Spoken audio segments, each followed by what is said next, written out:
Surat anti corruption બ્યુરોએ traffic ASI Vijay Chaudhary અને વજેઠિયા સંજય પાટીલને લાંચ લેતા ઝડપી પાડ્યા છે. ટ્રાફિક એએસઆઈ દ્વારા ટેમ્પાના 1000 રૂપિયાની માંગણી કરવામાં આવતી હોવાની ફરિયાદ ટેમ્પા એસોસિએશન દ્વારા કરવામાં આવી હતી. ટ્રાફિક એએસઆઈ વિજય ચૌધરીએ આ બાબતે 1 લાખ રૂપિયા 100 ટેમ્પો પેટે 1 મહિનાના માંગવામાં આવ્યા હતા.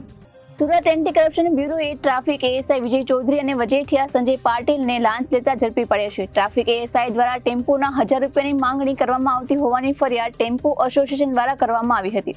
વિજય ચૌધરીએ આ બાબતે 1 લાખ રૂપિયા 100 ટેમ્પો પેટે 1 મહિનાના માંગવામાં આવ્યા હતા. પૈસા આપવા માટે લોકોને ઉદ્યોગનગર ઉધના ખાતે બોલાવવામાં આવ્યા હતા. વિજયે પોતાના સાગરત સંજયને પૈસા લેવા માટે મોકલ્યો હતો. જો કે આ પહેલા જ એન્ટી કરપ્શન બ્યુરોએ એ જગ્યા પર છટકું ગોઠવ્યું હતું. સંજયે લાંચ સ્વીકારીને વિજયને ફોન કર્યો હતો. ત્યારબાદ એન્ટી કરપ્શન બ્યુરોએ સંજય અને એએસઆઈ વિજયની ધરપકડ કરી હતી.